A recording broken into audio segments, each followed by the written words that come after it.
Bonjour à tous, j'espère que vous allez bien. Vous voyez la météo là? Il va commencer à pleuvoir. Voilà, on est sur cette troisième marche préparatoire pour la reprise de Compostelle. Je vais en faire deux autres, je pense, voire même trois autres avant de partir sur le chemin. Donc là, ce sera une petite boucle. Je vais pas faire grand chose. En fait, j'ai qu'une heure devant moi pour marcher aujourd'hui. Non, j'ai pas, parce que voilà, j'ai pu me libérer un tout petit peu pour marcher. Donc là, je vais marcher qu'une heure, pas plus. Donc ça veut dire que je vais faire pas plus de 5 km. On verra ça quand on fera au bout. Voilà. Alors, au niveau des congés, j'attends toujours. Je devrais avoir la réponse semaine prochaine pour la validation. Alors, je pars sur 3 semaines, si tout se passe bien, avec une moyenne de 20 km par jour. Mais vous savez, un premier jour, c'est 14-15 km. Et j'aurai des jours avec, je crois, une étape qui va faire 29 bornes. Je crois que je crois que je vais avoir 2 ou 3 étapes entre 29 et 30 km. Je revérifie. Ouais, 30, 29 et 30, oui c'est ça. J'ai 4 étapes ou 5 étapes à 30 km, sur une trentaine de kilomètres. C'est pour ça que sur ces 5 étapes qui vont faire à peu près une trentaine de kilomètres, je vais donc dès 15 jours, peut-être semaine prochaine, je ferai peut-être une petite marche. Pas encore certain parce que j'ai des obligations personnelles et professionnelles la semaine prochaine. Mais oui, je pense que je vais faire la prochaine marche. Ça sera peut-être un 15 bornes en pleine forêt si tout se passe bien. Mais ça on verra suivant les conditions météorologiques. Mais je le ferai. Donc ça sera, on verra ce que ça donnera. Et ensuite, je vais essayer de faire ça, c'est-à-dire au moins 15 et puis ensuite peut-être 2 entre 15 et 20 km. Voilà, comme ça, je verrai dans quel état de forme je suis réellement, mais ça permettra de tout remettre.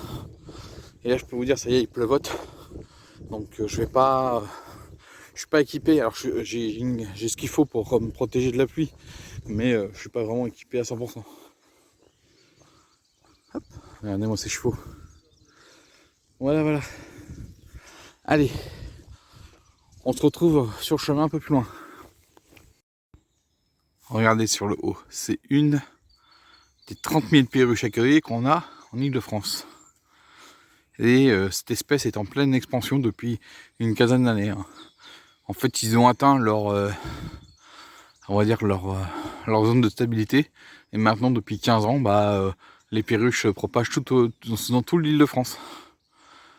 En fait, elles ont atteint leur seuil critique de viabilisation. Et maintenant, elles sont en pleine expansion.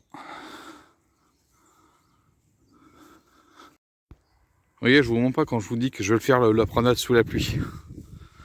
Bon, ça va encore, c'est supportable. Donc c'est pour ça que je vous fais une petite boucle, même pas 5 km. En concernant les perruches, juste pour vous dire que, en fait, dans les années 70, il y a des individus qui se sont échappés de leur cage autour de Roissy et d'Orly. Et puis ensuite, il y a eu la fameuse chanson Ouvrez la cage aux oiseaux. Donc ceux qui avaient des perruches, il y en a certains qui ont ouvert leur cage. Alors je sais pas si c'est une légende urbaine ou pas, j'en sais rien. Mais en tout cas, il y a une population qui s'est créée et donc qui s'est reproduite. Et donc il y a eu plusieurs endroits où il y avait la présence de perruches. Donc c'était très limité. Et autour des années 2000, donc à pratiquement 30 ans après les premières libérations, la population s'est stabilisée. Elle a eu une expansion et ensuite s'est stabilisée. Comme ça permettait d'avoir un nombre d'individus viables et qui permet donc à la population qui s'est donc adaptée à nos conditions météorologiques et à la recherche de ressources ici à pouvoir se développer et s'étendre au-delà de leur zone où elles s'étaient installées. C'est pour ça que des perruches à collier sur Vuitcrène ou dans le sud-est du Val-de-Marne, voire le nord de l'Essonne, nord-est de l'Essonne, c'est beaucoup apparu autour de 2006, 2007, 2008. Voilà. Et maintenant, il y a des perruches écoliers tout le temps. Donc ils sont elles sont en pleine phase d'extension. D'abord conforter leur position dans les nouveaux endroits où elles ont acquis une présence. Et dès qu'il y a un surplus de population, on va racoter pour cet endroit.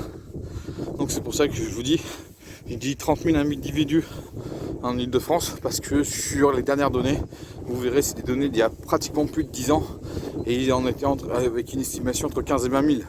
Mais il y a 10 ans qui sont passés, et je peux vous dire que je vois des perruches écoliers partout. Avant je voyais pas, maintenant j'en vois partout. C'est pour ça que pour moi, il y en a au moins 30 000. Allez, je vais faire vraiment ma petite boucle, parce que là maintenant avec la pluie, c'est quelque chose. Bon les amis, sinon j'ai pas encore réservé les logements, bah oui, parce que tant que j'ai pas la validation de mes congés, je peux pas le faire. Et quand je l'aurai, je le ferai ouais, peut-être 15 jours avant mon départ. Voilà. De toute façon on verra bien, hein. Voilà.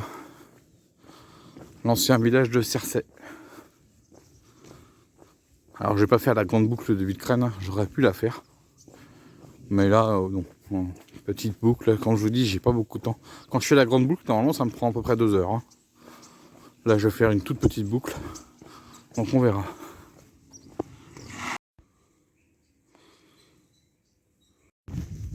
Cette belle forêt qui est en face de nous, qui est à la limite de Villecrène et de Hyères. Ah, elle aurait pu être rasée. Ça n'a pas été le cas, heureusement. Et puis là, il y avait quelque chose que vous ne voyez plus. Parce que dans la vallée du Révillon, il y avait une ligne à haute tension. Mais elle a été enterrée. Donc ils ont tout enlevé. Le RDF, ils ont tout viré. Les câbles et les poteaux. Maintenant, la ligne, elle est enterrée. Donc je peux vous dire qu'on a un beau paysage. Devant nous, on a une antenne relais. Et moi, de toute manière, je vais longer le Réveillon. Là, au niveau météorologique, ça s'est un peu calmé. Il pleut plus. Donc on va voir ce qu'on va faire. Notre cher et tendre Réveillon. Regardez-moi son débit. Donc par là, direction Hyères et Brunois. Alors Brunois à gauche, Hyères à droite. Mais nous, hop, je vais remonter le Réveillon.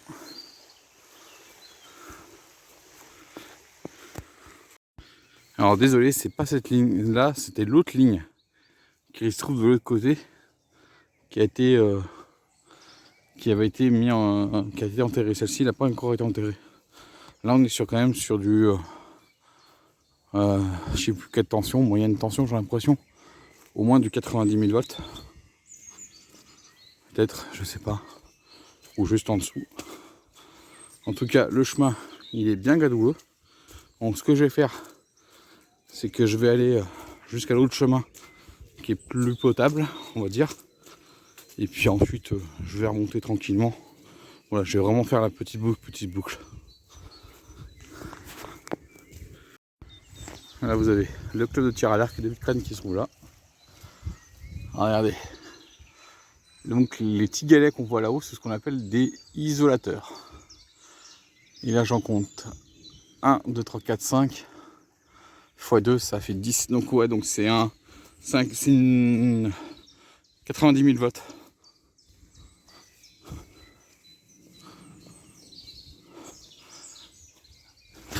Oula, et je peux vous dire que je glisse. Hein.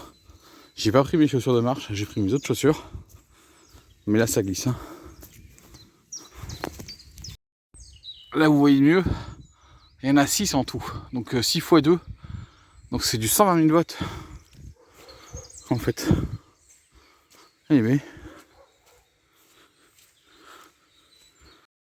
ça fait du bien de voir ces genres de chemins comme ça. Parce que ça vous apprend à tenir en équilibre et à marcher sur des terrains glissants. Voilà, parce que c'est ce que je vais rencontrer sur le chemin de Compostelle. Regardez mon beau Réveillon. Bon, là, il est bon débit. Hein. Bon, c'est vrai qu'on est à la sortie de l'hiver. Mais bon débit quand même. Hein.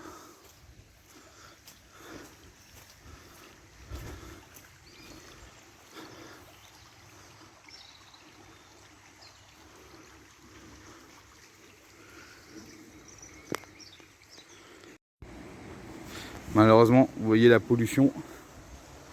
Alors comme le réveillon était en crue, il y a encore un mois et demi, il y a eu des dépôts le long des berges. Donc là vous avez le chemin aménagé qui est beaucoup plus agréable hein, que le chemin en terre qu'on vient de faire. Là je suis désolé, j'avais une poule d'eau qui était juste là. Et j'ai fait du bruit, elle est partie. Donc là je suis sur le chemin de petite randonnée de Villecrène. C'est le tour de Villecrène, à peu près 8 km de distance et pour 2 heures de marche. Et puis vous avez aussi le chemin de randonnée de pays. Donc je sais plus c'est quel titre exact, mais c'est forêt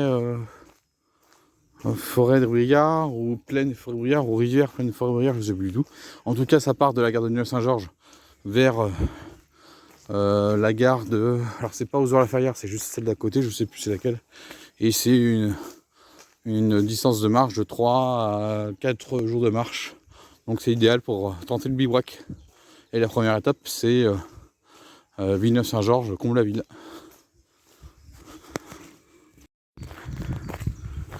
J'espère que vous entendez le bruit des perruches à collier. Ah, la ligne elle a dû baisser en tension, je sais pas. Parce que là je vois 5 galets. Je sais pas.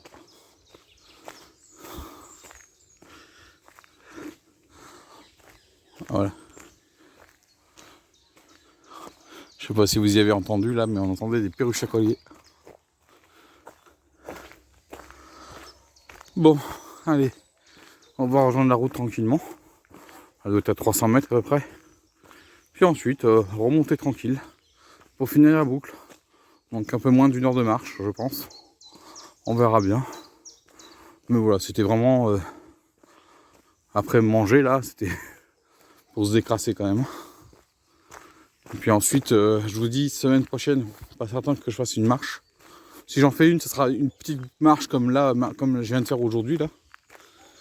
Là, on a des pies au fond là, hop, dans l'herbe. Donc, regardez-moi ce réveillon magnifique. Franchement,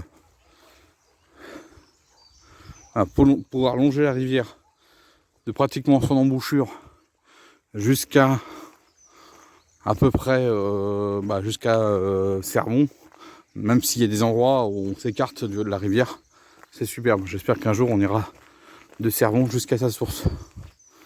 Et ça c'est pas gagné. Comme ça permettra de faire 18 km de marche.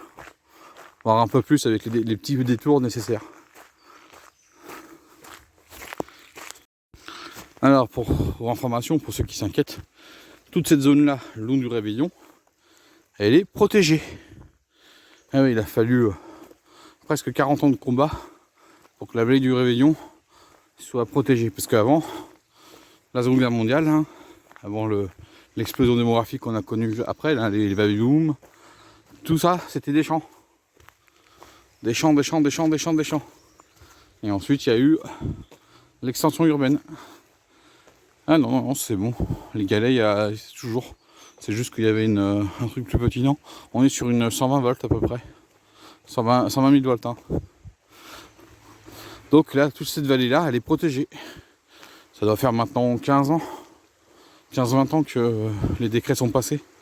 Qui permettent toute cette vallée-là d'être protégée. Impossible de construire quoi que ce soit, à part des équipements sportifs. Comme en face de nous.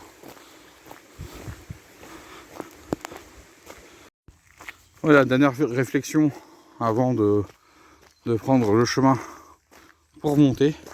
Je me rends pas compte qu'on est en 2025, donc un quart de siècle.